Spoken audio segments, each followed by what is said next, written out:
नमस्कार दोस्तों। मैं रोहित सिंह कुशवाहा एक बार फिर से आप सभी का स्वागत करता हूं अपने यूट्यूब चैनल में। दोस्तों, हम लोग क्लास नाइन्थ की इकोनॉमिक्स देख रहे हैं और आज हम लोग चैप्टर 4 में पहुंचे हैं और जिसकी हेडिंग है food security in India, Bharat में खाद्य सुरक्षा। तो चलते हैं दोस्तों। फूड सिक्योरिटी का मतलब होता है सभी लोगों को फूड की अवेलेबिलिटी, एसेसिबिलिटी और अफोर्डेबिलिटी होना। ये ट्रिपल ए का फॉर्मूला आपको ध्यान रखना है हमेशा, और कहीं लिखना है, कोट करना है, इंटरव्यू में बोलना है। तो ट्रिपल ए का फॉर्मूला अगर फूड सिक्योरिटी में बोलेंगे तो आपकी बात में वजन पड़ेगा। तो बात करते हैं क्या होती है ये अवेलेबिलिटी, एसेसिबिलिटी और अफोर्डेबिलिटी ऑफ फूड। अवेलेबिलिटी का मतलब ये है कि खाना सभी के लिए अवेलेबल रहे, फूड सभी के लिए अवेलेबल रहे, देश में जितने भी लोग हैं उनके लिए पर्याप्त भोजन हो। इसे कहते हैं अवेलेबिलिटी ऑफ फूड। और इसके लिए सरकार द्वारा जो बफर स्टॉक बनाया जाता है, जिससे कभी मानसून अगर ख़राब हो जाए या कहीं सूखा आ जाए या कहीं कोई ऐसी बीमारी लग जाए फसलों में जिसकी वजह से उत्पादन घट जाए, तो भी हमारे देश के लोगों के पास पर्याप्त भोजन हो। तो इसे कहते हैं अवेलेबिलिटी ऑफ फूड। दूसरा एसेसिबिलिटी। एसेसिबिलिटी ऑफ फूड का मतलब होता है कि खाना, भोजन सभी की पहुंच में होना चाहिए। कोई व्यक्ति गांव में रहता है, शहरों में रहता है, कस्बों में रहता है, पहाड़ी इलाके में रहता है, रेगिस्तानी वाले इलाके में रहता है, हर जगह उसको खाना सुलभता से मिले और उसकी उपलब्धता उसको रहे, उसे कहते हैं एसेसिबिलिटी ऑफ फूड। ऐसा ना हो कि गांव में रहने वाले व्यक्ति को कुछ अनाज खरीदना है तो उसको 50 किलोमीटर दूर या 40 किलोमीटर दूर जाना पड़ रहा है। उसी के गांव के में ऐसे कुछ व्यवस्था हो कि उसको वहाँ पे भोजन मिल जाए। और यहाँ पे दूसरों भोजन मतलब पके भोजन की बात नहीं हो रही, कच्चा भोजन जैसे गेहूँ, चावल, चना, ये सब जो है स्टेपल फूड्स हैं उनके बारे में बात हो रही है। और तीसरी affordability of food. Affordability of food का मतलब ये है कि देश का अमीर व्यक्ति हो या गरीब व्यक्ति हो, सबके सबके पास पर्याप्त भोजन करने का सामर्थ्य होना चाहिए। जो भी खाना अवेलेबल है, फूड अवेलेबल है मार्केट में, या सरकार द्वारा जो भी नीतियों के द्वारा ये फूड अवेलेबल कराया जा रहा है, उसकी कीमत इतनी ज़्यादा ना हो कि कोई गरीब आदमी उसको खरीद ना पाए। तो एक नियत संगत रेट में सभी के पास खाना उपलब्ध होना चाहिए। और जो काफ़ी गरीब लोग हैं, जो अफोर्ड नहीं कर सकते, उनको सरकार द्वारा अलग अलग जो योजनाएं हैं, जैसे हम जब जानते हैं कि सब जिनका राशन कार्ड होता है उनको राशन की दुकानों में सब्सिडाइज रेट में फूड ग्रेन्स मिल जाते हैं। तो ये जो ट्रिपल ए का फॉर्मूला है, अगर कहीं किसी देश में, किसी सोसाइटी में इसको अडॉप्ट कर लिया जाता है और ये जो ट्रिपल ए है अवेलेबिलिटी, एसेसिबिलिटी और अफोर्डेबिलिटी, अगर इस मानक में वहाँ के जो फूड सिक्योरिटी बैठती है, तभी हम कह सकते हैं उस देश में जो खाद्य सुरक्षा है वो चल रही है, बहुत अच्छा काम कर रही है। तो हमारे देश में जो फूड सिक्योरिटी है उसके लिए सरकार ने पब्लिक डिस्ट्रीब्यूशन सिस्टम बना के रखा है, जिसे हम आम भाषा में कहें तो राशन की दुकानें, जहाँ पे जो गरीब लोग हैं या जिनके पास राशन कार्ड है वो जाके सब्सिडाइज रेट में जो फूड ग्रेन्स उनको खरीद सकते हैं। अब बात करते हैं क्यों फूड सिक्योरिटी ज़रूरी है। तो ये तो इसका बिल्कुल सिंपल सा जवाब है कि अगर हमारे देश में पर्याप्त भोजन की उपलब्धता नहीं होगी तो हमारे देश में लोग भूखे रहेंगे, भूखे सोएंगे, माल न्यूट्रिशन रहेंगे, बच्चे भुखमरी का शिकार होंगे, हंगर का शिकार होंगे, और हो सकता है हंगर से उनकी जान भी चली जाए।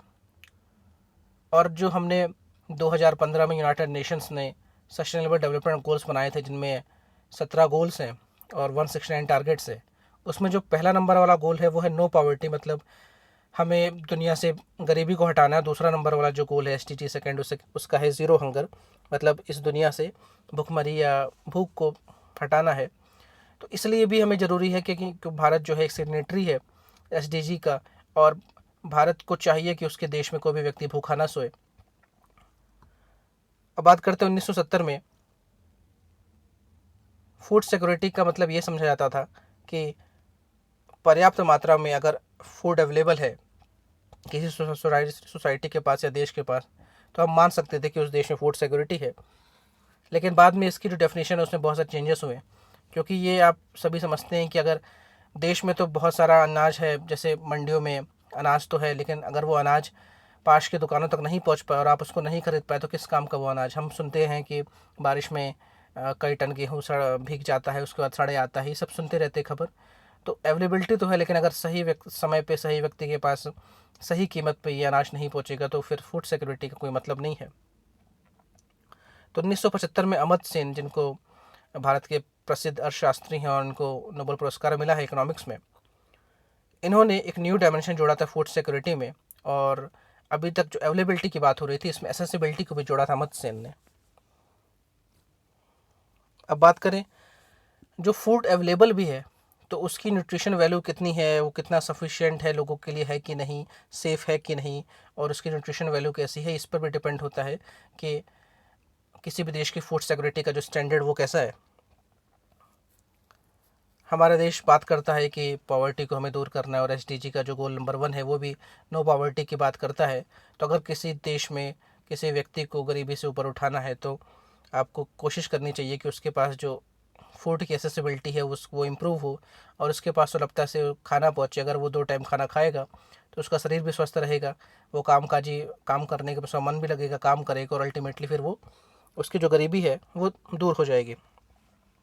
1995 में जो वर्ल्ड फूड समिट हुई थी उसने डिक्लेयर किया था कि फूड सिक्योरिटी किसी इंडिविजुअल के लिए, हाउस होल्ड के लिए, रीजनल के लिए, नेशनल के लिए, ग्लोबल के लिए तब तक एग्जिस्ट करती रहेगी जब तक हर व्यक्ति को पर्याप्त भोजन न मिल जाए। और हमने देखा था कि जो हमारा पिछला चैप्टर उसमें हमने देखा था कि जो पॉवर्टी लाइन की डेफिनेशंस थी उसमें कंजप्शन लेवल के हिसाब से बताया गया था कि अगर गांव में 2400 कैलोरी प्रतिदिन के हिसाब से किसी व्यक्ति को खाना नहीं मिलता है या शहरों में 2100 कैलोरी प्रतिदिन के हिसाब से उसको इनटेक नहीं मिलता तो उसको हम गरीब मानते हैं। तो हम यहाँ देख रहे हैं कि अगर पर्याप्त फूड ना मिले, किसी को पर्याप्त खाना ना मिले तो हम एक तरह से उसको गरीबी रेखा के नीचे उसको रख सकते हैं या उसको गरीब मान सकते हैं, उसको पुअर मान सकते हैं। अब बात करते हैं कि जब भी कोई कैलेमिटीज़ आती है, कोई बुरा वक्त आता है, बाढ़ आता है, तूफान आता है, आंधी आता है या फिर सूखा आता है, तो जब इस तरह की नेचुरल कैलेमिटीज़ आती हैं, डिजास्टर आते हैं, तो उस टाइम जो देश की फूड सिक्योरिटी वो किस तरह अफेक्ट होती है। तो ये बात होता है कि जब भी इस तरह की कोई कैलेमिटीज़ आएगी तो जो हमारा प्रोडक्शन है वो पूरी तरह वेनिस्ट हो जाएगा, जो हमारी फसलें हैं ख़राब हो जाएंगी, जो हमारा उत्पादन है वो गिर जाएगा। तो इसलिए सरकार कोशिश करती हैं कि उनके पास कम से कम 2 से 3 साल का बफर स्टॉक होना चाहिए कि अगर 2 से 3 साल तक भी स्थिति सामान्य नहीं हुई और फसलों ने उत्पादन ढंग का नहीं दिया तो भी हमारे देश में कोई भूखा न सोए और देश का पर्याप्त भोजन हो। और हमारे देश में एक संस्था है उसका नाम है फूड कॉरपोरेशन ऑफ इंडिया, और वो भारत की सरकार की तरफ से जो भी हमारे देश में एक्सेस फूड ग्रेन्स का प्रोडक्शन होता है उसका बफर स्टॉक मेंटेन करती है। और हमने देखा भी है कि जो किसान होते हैं उनको सरकार एमएसपी यानी मिनिमम सपोर्ट प्राइस या न्यूनतम समर्थन मूल्य में उनका जो भी उपज है वो खरीद लेती है। अगर उनको उनकी इससे अधिक कीमत अगर वो उनको कहीं बाज़ार में नहीं मिलती तो वो जो एमएसपी सरकार डिक्लेयर करती है उस एवज में किसान जाके अपना पूरा अनाज सरकार को बेच सकते हैं। और ये जो अनाज सरकार खरीदती है, प्रोक्योर करती है, ये मंडियों से होते फिर एफसीआई गोदाम में पहुँचता है और जिस बाद में बफर स्टॉक के रूप में हमारे देश की फूड सिक्योरिटी को मेंटेन करता है। और अगर कोई देश इस तरह की व्यवस्था नहीं करे तो कभी सूखा आएगा, कभी बाढ़ आएगी, कभी तूफान आएगा, कभी आंधी आएगा, कभी ड्रॉट आएगा, तो फिर जब फूड प्रोडक्शन गिर जाएगा तो फिर वही होगा कि लोग भुखमरी के शिकार होंगे, स्टारवेशन, भुखमरी से लोग मरेंगे और जो बच्चे भी होंगे वो malnourished रहेंगे, कुपोषण का शिकार होंगे और अल्टीमेटली फिर उनके पूरे जीवन के में वो हमेशा बीमार रहेंगे।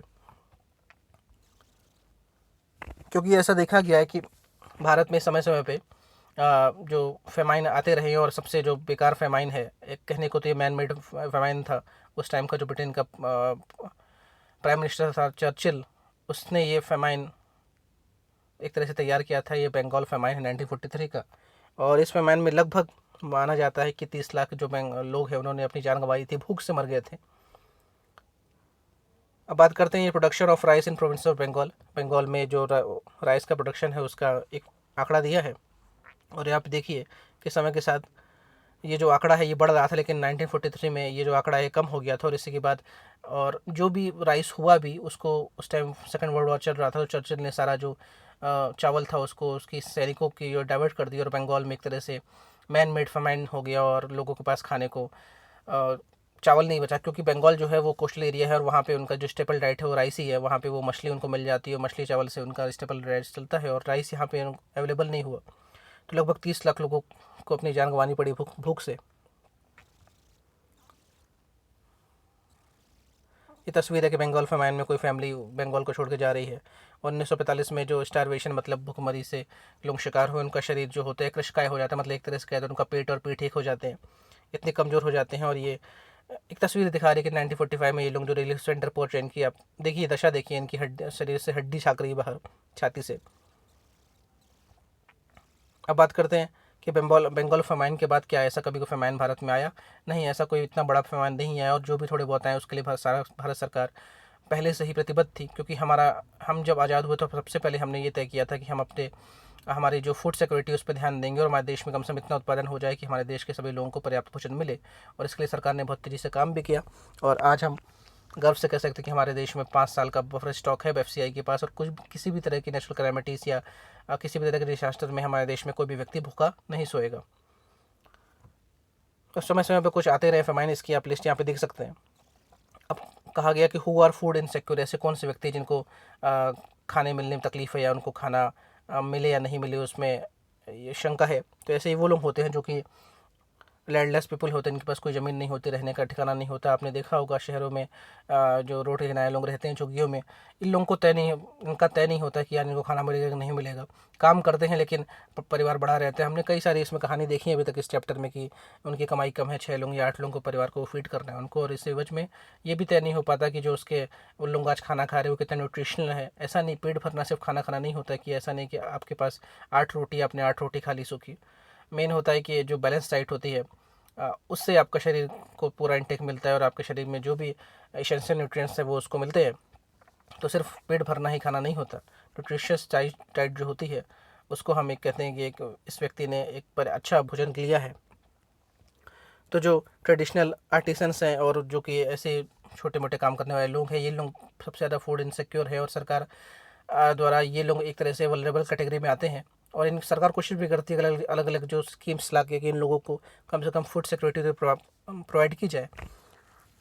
और अभी हमने हाल ही में देखा है कि एक देश एक राशन कार्ड की स्कीम सरकार ने लॉन्च कर दी है, इससे होगा ये कि अगर कोई बंगाल की फैमिली है, उसका कोई एक व्यक्ति मुंबई आके जॉब कर रहा है, तो वो मुंबई में भी अपने एवज का जो राशन है वो वहाँ की पीडीएस शॉप से ले सकते हैं, और बंगाल में जो उसकी फैमिली वो तो ले सकती है। तो ये भी बहुत अच्छी स्कीम है जो राशन कार्ड पोर्टेबिलिटी। तो पहले क्या होता था, कोई फैमिली अगर माइग्रेट कर गई अपने गृह राज्य से, तो अब वो जहाँ आ गई वहाँ पे वो अपना जो राशन कार्ड है उसको अवेल नहीं कर पाती, और वो जो सब्सिडाइज रेट में जो उनको खाना मिलना है, फूड मिलना है, गेहूँ चावल नमक जो भी मिलना है, दाल मिलनी है, वो सब उनको नहीं मिल पाता है। लेकिन अब सरकार द्वारा, मोदी सरकार द्वारा ये योजना कर दी गई है, और काफ़ी सराहनीय कदम है ये। यहाँ पे कहानी दी है स्टोरी ऑफ रामू, और यहाँ पे भी बताया गया है कि वो एक किसान है, और उसके साथ दिक्कत है, वो जितना कमाता है उतना उसको पूरा नहीं होता। ये सब अपन को जानना नहीं है, ये सारी कहानी मैंने आपको वैसे समझा दी है। चाहिए तो आप पढ़ लीजिएगा। और दोस्तों मैं फिर से कह रहा हूँ कि मैं एक समरी बस बता रहा हूँ आपको, इसको किताब को पढ़ना पड़ेगा अगर आपको अच्छे समझना है। तो मैं जो की हाईलाइट्स हैं वो बता रहा हूँ कि अगर आपने इसको पढ़ लिया है और आपको रिवाइज़ करना है तो इसके लिए वीडियो बहुत बढ़िया है। या फिर आपको थोड़ा बहुत बेसिक नॉलेज है कि एनसीईआरटी क्या बोल रही है, तो फिर आप इसको वीडियो को बिल्कुल देखिए, बहुत आपको बेनिफिट रहेगा इससे। अहमद की कहानी ये भी हम नहीं बात करेंगे, एक रिक्शा चालक है, और जैसे मैंने बताया कि अपने गाँव को छोड़ के बेंगलुरु शिफ्ट हो गया, और फिर अब अहमद जैसे लोगों के लिए जो राशन पोर्टेबिलिटी है वो बहुत फ़ायदेमंद रहेगी। तो ये जो गरीब लोग होते हैं, इन लोगों का खुद का जीवन इतना मुश्किल में रहता है, दिक्कत में रहता है कि इनको तय नहीं होता कि आज जो खाना पाएंगे वो कितना न्यूट्रिशनल होगा। तो अब जब इनकी ऑफ स्प्रिंग होते हैं, इनके जब बच्चे होते हैं, तो वो भी अल्टीमेटली माल न्यूट्रिशन रहेंगे, अंडर न्यूट्रिशन रहेंगे, और उनका जो है जैसे कहते हैं वेस्टिंग और स्टंटिंग की प्रॉब्लम उनमें आएगी। समय के साथ उनकी हाइट नहीं बढ़ेगी, बच्चे जो हैं उनका वजन नहीं बढ़ेगा, और फिर अल्टीमेटली ये जो हमारे देश के ह्यूमन रिसोर्स एक एसेट बन सकते थे, ये बाद में बड़े होकर फिर देश की लायबिलिटी बन जाएंगे। और इन सब चीज़ों के बारे में हमने चर्चा जो चैप्टर 1 था उसमें बात की थी। ऐसे जो राज्य हैं जो कि नेचुरल डिसास्टर से प्रोन रहते हैं, जैसे हम बात करें बिहार में फ्लड आता रहता है, उड़ीसा में साइक्लोन आते रहते हैं, जम्मू कश्मीर में टेररिज्म की दिक्कत है, जो आपका यूपी है वहाँ पे ज़्यादा आबादी है। तो ये सारे राज्य में ऐसे लोगों की जो जनसंख्या है वो ज़्यादा रहेगी, जिनके पास सिक्योरिटी नहीं है कि उनको खाना कैसा मिलेगा, कब मिलेगा। और जो भी सरकार की सोशल सिक्योरिटी स्कीम्स भी होती हैं, जो फूड सिक्योरिटी स्कीम्स होती हैं, वो अल्टीमेटली इन राज्यों में ज़्यादा तेज़ी से कारगर होती हैं। और ज़रूरी भी होता है कि जिन लोगों को नीड है, उनको डिमांड है उस चीज़ की, तो उनको मिलनी चाहिए। तो अगर कोई व्यक्ति भूखा है, इसका मतलब उसको पर्याप्त खाना नहीं मिला, उसके पास अवेलेबिलिटी, एक्सेसिबिलिटी और अफोर्डेबिलिटी नहीं है खाने की। और अगर वो हंगर नहीं है उसमें, अगर वो भूखा नहीं है, तो इट मीन्स कि जो 3A का कॉन्सेप्ट हमने सबसे पहले देखा था वो यहाँ पे फुलफिल हो रहा है। जब कोई व्यक्ति जितनी उसकी भूख है उस हिसाब से वो खाना नहीं खाता है, कम खाता है, धीमे धीमे उसका शरीर कमज़ोर हो जाता है और फिर वो क्रोनिक हंगर की ओर बढ़ जाता है। तो क्रोनिक हंगर जो होता है अल्टीमेटली वो कई सारी बीमारियों को अपने साथ लाता है और अल्टीमेटली फिर व्यक्ति की या तो जान चली जाती है या फिर वो पैरालाइज या एक तरह से हैंडीकैप हो जाता है। और इस तरह से वो अपने, अगर वो ब्रेड अर्नर है, अपने घर के लिए कमाने वाला है, तो एक तरह से उस घर का भी डामाडोल हो जाता है कि अब कौन कमाएगा। दूसरा, एक रिसोर्स हमने खो दिया, एक ह्यूमन रिसोर्स जो कि देश के लिए काम कर रहा था, जी रहा था, अपने घर को प्रयोग चला रहा था, वो भी अल्टीमेटली हम उसको खो देते हैं। कई कई बात आती है सीजनल हंगर की। सीजनल हंगर ऐसी दशा को कहते हैं जब, जैसे हमने देखा था कि एक सीजनल अनएम्प्लॉयमेंट देखा था, ये अमूमन गांव में होता है जब कोई निश्चित मौसम में जो गांव के मजदूर हैं उनको काम नहीं होता है। तो सीजनल हंगर भी इसी तरह से कुछ जुड़ती है कि जब गांव में या जो ग्रामीण एरिया है वहाँ पर जब फसल पकती है तब तो वहाँ पे बेहतरीन अच्छा उपज रहती है, लोगों के पास खाने को भी रहता है। लेकिन जब बारिश का मौसम आता है, जब कोई कटाई नहीं होती, कोई बुआई नहीं होती और जब उनका काम नहीं होता, तो फिर उस टाइम जो उनके पास वो कम खाते हैं और कोशिश करते हैं कि ये जो 2-4 महीने हैं वो निकल जाए। इसको कहते हैं सीजनल हंगर। और ये भी आपको शहरी जो इलाका है उसके बजाय ग्रामीण इलाके में दिखेंगी। अब जैसे कि मैंने बताया, जब हमारा देश आज़ाद हुआ उसके बाद हमारा जो फर्स्ट 5 ईयर प्लान बना 1951 से 1956 तक चला, दूसरा बना 56 से 61 और तीसरा बना 61 से 66। इन तीनों में हमारा मेन फोकस यही था कि हमारे देश का जो क्रॉप एग्रीकल्चर है उस पर ध्यान दिया गया और कोशिश की गई कि जो हमारे जो पर ईल्ड प्रोडक्शन है उसको बढ़ाया जाए। और बाद में जो एम एस स्वामीनाथन साहब हैं उन्होंने हाई ईल्डिंग जो वैरायटीज़ वाले जो सीड्स हैं उनका कॉन्सेप्ट लाया। उसके बाद हमारा जो पर एकड़ जो प्रोडक्शन था वो कई गुना बढ़ गया और इसको हम ग्रीन रिवॉल्यूशन या हरित क्रांति कहते हैं। तो इसका फ़ायदा उन राज्यों ने सबसे ज़्यादा उठाया जिनके पास अच्छा पानी था, अच्छी ज़मीन थी और उनके पास बड़े खेत थे, जैसे पंजाब, हरियाणा, यूपी लोग वाले राज्य ने इसका अच्छा फ़ायदा उठाया। और ग्रीन रिवॉल्यूशन की बदौलत ही हमारे देश में जो फूड सिक्योरिटी का है वो संपन्न हो पाई और हमारे देश में हम सेल्फ सफिशिएंट हो गए कि हम अपने देश के लिए तो पर्याप्त फूड ग्रेन्स पैदा कर ले, साथ में हम अब एक्सपोर्ट भी करने लगे। तो जो ग्रीन रिवॉल्यूशन का समय है ये 1968 का, और इसी में ग्रीन रिवॉल्यूशन में सबसे ज़्यादा जो जिस फसल ने काम किया, नाम किया, वो थी गेहूं की फसल। और गेहूं की फसल पंजाब, हरियाणा और यूपी वाले एरिया में बहुत तगड़ी हुई, बम्पर हुई और फिर हम सेल्फ सफिशिएंट हो गए। तो जैसा कि मैंने कहा कि इंडिया सेल्फ सफिशिएंट होने का जो ख्वाब था वो इंडिपेंडेंस के बाद ही देख रहा था और लगभग हमें 15 से 18 साल लगे और फिर हम सेल्फ सफिशिएंट हो गए कि हम पर्याप्त फूड ग्रेन्स का बम्पर प्रोडक्शन कर रहे थे। और अभी भी हमारे देश में, जैसे हम एमपी की बात करें तो एमपी जो है पिछले 5 बार से कृषि कर्मण अवार्ड उठा रहा है। इसका मतलब यहाँ का जो किसान है, यहाँ के जो एग्रीकल्चर है, यहाँ के जो एग्रीकल्चर प्रैक्टिसेस हैं वो बेहतरीन है और यहाँ का जो किसान है ये अपने जो लैंड है, जो एरिया है, जो खेत है, उससे मैक्सिमम प्रोडक्शन ले रहा है। अब फूड सिक्योरिटी ऑफ इंडिया की बात करें कि ज़रूरी क्यों है। ज़रूरी इसलिए कि आप देश दुनिया की सेकंड नंबर की मोस्ट पॉपुलस कंट्री हैं, आपके पास इतने सारे लोग हैं और ये लोग अगर खाएंगे, ये लोग अगर भर पेट खाएंगे तो ये लोग फिर काम करेंगे और आपके लिए रिसोर्स बन के रहेंगे। लेकिन अगर यही लोग भूखे रह गए तो ये लोग फिर बीमार पड़ेंगे, फिर आपके लिए लाइबिलिटी बन जाएंगे और फिर आपको इनको पालना पड़ेगा। तो इसलिए फूड सिक्योरिटी इंडिया में बहुत ज़रूरी है और इसकी डिमांड जो 70 का दशक है तभी से हो रही थी।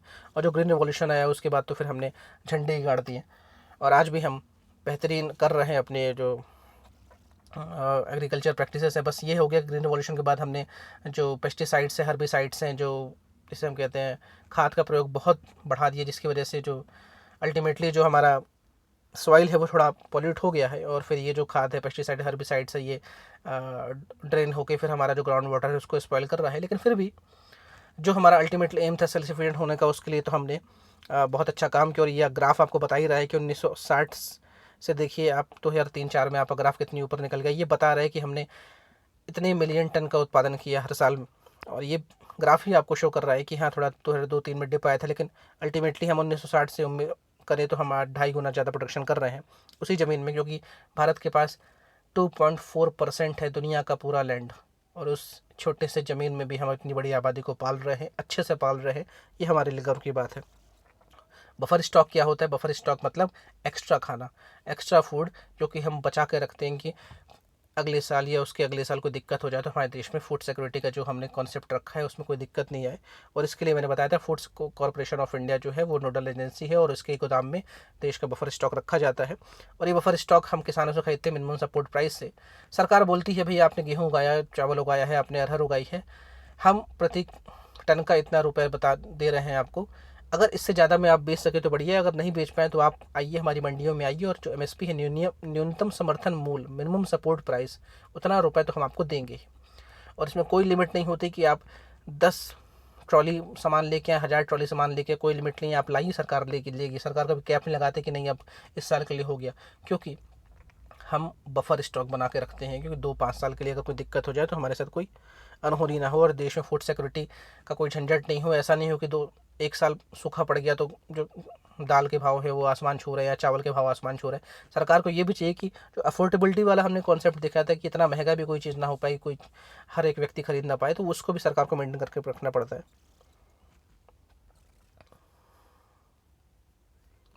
अब सरकार भले कोई चीज़ महंगे में खरीदती है, एमएसपी में खरीदती है, लेकिन जो लोग इसको अफोर्ड नहीं कर पाते, जो मार्जिनलाइज सेक्टर के लोग हैं, जो गरीब लोग हैं, उनको सरकार इशू प्राइस में या एक सब्सिडाइज रेट में देती है। जैसे हम अगर अभी राशन कार्ड की बात करें, राशन कार्ड जिनके पास है या बीपीएल में जो लोग आते हैं, जब वो पीडीएस की दुकान में जाते हैं, राशन की दुकानों में जाते हैं, तो वहाँ पर उनको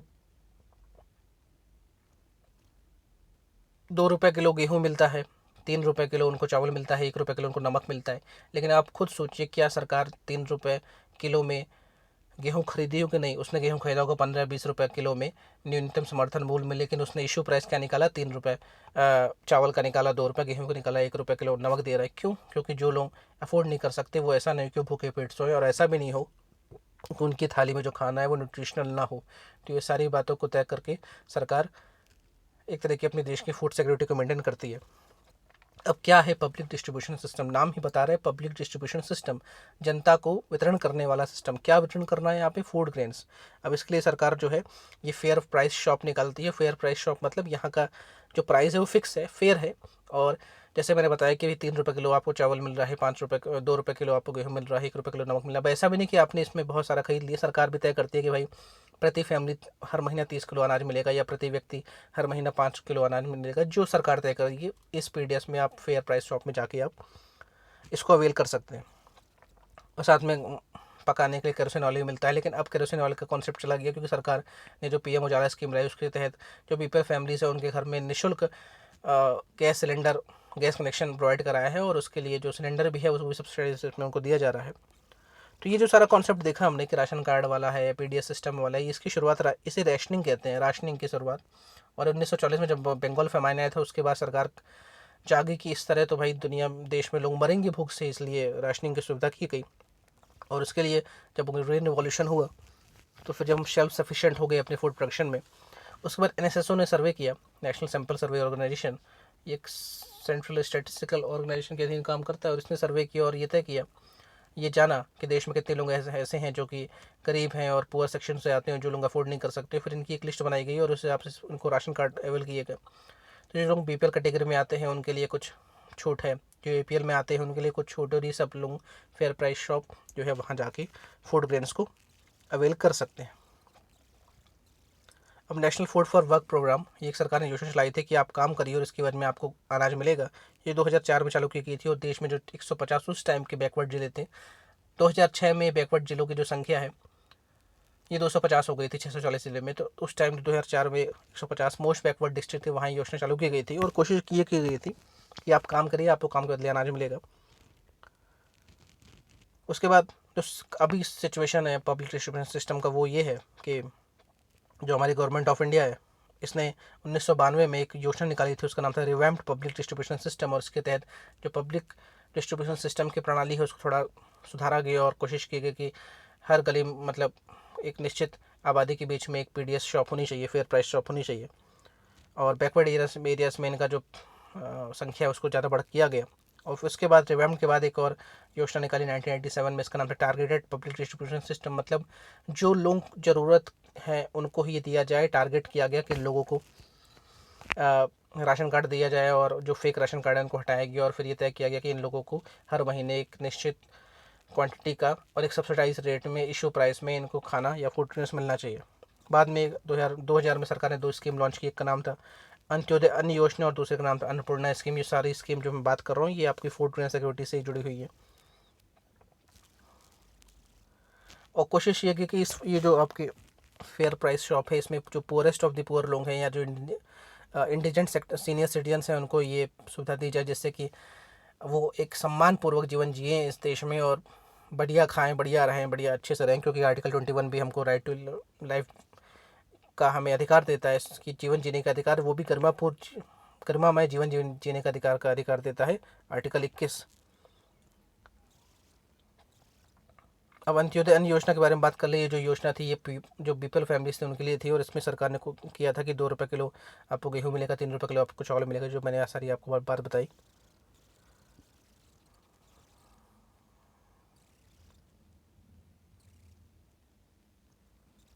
अब 2002 में जब एफसीआई के पास लगभग 63 मिलियन टन का बफर स्टॉक आ गया था राइस का, और ये भी तय हुआ कि अब किसी भी तरह का फेलियर आ जाए मानसून में तो भी हमारे देश में दिक्कत नहीं होगी। तो कुछ ऐसा जनरल कंसेंसस बन रहा है देश में कि भाई ज़्यादा बफर स्टॉक कर लेते हैं और उसका यूज़ तो होता नहीं है। हर साल आपके प्रोडक्शन जो होता है बहुत सारा होता है, तो बहुत सारा जो अनाज होता है वेस्ट हो जाता है। लेकिन सरकार बिल्कुल भी रिस्क लेना नहीं चाहती। वो चाहती भले अनाज वेस्ट हो जाए, कोई बात नहीं, अनाज वैसे वेस्ट नहीं होता, वो उसको निकाल दिया जाता है।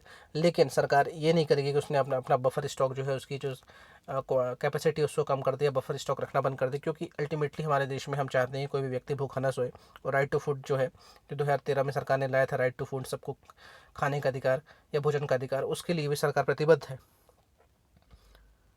लेकिन जैसा कि मैंने आपको बताया कि ये सब करने के लिए हमने ग्रीन रेवोल्यूशन का सहारा लिया और ग्रीन रेवोल्यूशन में हमने अच्छी जो हाई यील्डिंग यानी ज़्यादा उपज देने वाले बीजों का उपयोग किया, उसमें खाद डाला, उसमें पेस्टिसाइड डाला, हर्बिसाइड डाला, सब कुछ डाला। अल्टीमेटली फिर हमने अपनी जो फर्टाइल सॉइल है उस पर ज़्यादा प्रेशराइज़ किया, उसने काफ़ी अच्छा प्रोडक्शन भी दिया। लेकिन अब अल्टीमेटली इस चक्कर में हमने बहुत सारा पानी का दोहन किया। अब पंजाब जैसे राज्य में जहाँ पर ज़्यादा पानी नहीं है, मतलब है लेकिन फिर भी वहाँ पे ऐसा नहीं है कि बिल्कुल 12 महीने बहने वाली नदियाँ हैं। पंजाब या हरियाणा या राजस्थान की बात करें, वहाँ भी लोग राइस की फसल ले रहे हैं, क्योंकि राइस में तो ज़्यादा पानी लगता है। फिर भी एक ज़्यादा मुनाफे के चक्कर में ऐसे भी स्टेट है जहाँ पे पानी की स्कैरसिटी, वहाँ भी वो लोग जैसे कहते हैं चावल की खेती कर रहे हैं या फिर गन्ने की खेती कर रहे हैं। तो ये सब जो है ये एक तरह से ड्रॉबैक है ग्रीन रिवॉल्यूशन का, और इसकी वजह से जो वाटर लेवल है, ग्राउंड वाटर लेवल है, वो भी कम नीचे जा रहा है। जो इन्वायरमेंटल डिग्रेडेशन हो ही रहा है, जंगल साफ़ किए जा रहे हैं ऐसी ज़मीनों के लिए जिसमें खेती की जा सके, और अल्टीमेटली जो वो है प्रॉफिट है किसान का, उसको बढ़ाया जा सके। दोस्तों यही सारी कहानी अब बताई है इसमें। Role of cooperatives in food securities की बात कर लेते हैं। तो कहीं कहीं ये जो फेयर प्राइस शॉप है जिसको पब्लिक डिस्ट्रीब्यूशन सिस्टम के तहत काम कर रही हैं, ये तो कहीं कहीं जो है ये कोऑपरेटिव्स जो है वो बहुत अच्छा काम कर रही हैं इसमें, और कोऑपरेटिव्स ये सब काम ले रही हैं और वो चला भी रही हैं और बहुत अच्छा उनका रिस्पॉन्स भी है। और जो कोऑपरेटिव्स हैं उनमें हमने एक कोऑपरेटिव का नाम सुना है अमूल का, जिसका दूध आता है अमूल मतलब आनंद मिल्क यूनियन लिमिटेड। ये कोऑपरेटिव ये था और बेहतरीन कोऑपरेटिव साबित हुआ, और इसने लगभग 50,000 लोगों का भी एम्प्लॉय करता है। ये गुजरात में आनंद में बेस्ड ये कोऑपरेटिव है। और इस कोऑपरेटिव ने जो अमूल जो है इसने जब देश में इतना सारा जो दूध का प्रोडक्शन था उतना बढ़ाया, इसे वाइट रिवॉल्यूशन कहा जाता है। तो ग्रीन रिवॉल्यूशन खेती के लिए है, वाइट रिवॉल्यूशन दूध के लिए है। और इसमें जिस व्यक्ति का नाम आता है उनका नाम था वर्गीश कुरियन, उन्हें मिल्क मैन ऑफ इंडिया भी कहते हैं। उस तरह एक NGO है जिसका नाम है academy of development science ADS, ये महाराष्ट्र में फेयर प्राइस शॉप को चला रहा है और काफ़ी बढ़िया काम कर रहा है। तो दोस्तों ये रहा पूरा क्लास 9th इकोनॉमिक्स की समरी। इसमें टोटल 4 ही चैप्टर थे और हमने चारों चैप्टर कर लिए हैं। तो आई होप आप लोगों को ये सीरीज़ बढ़िया लगी होगी। तो मिलते हैं दोस्तों अपने अगले सेशन में, तब तक के लिए धन्यवाद, जय हिंद।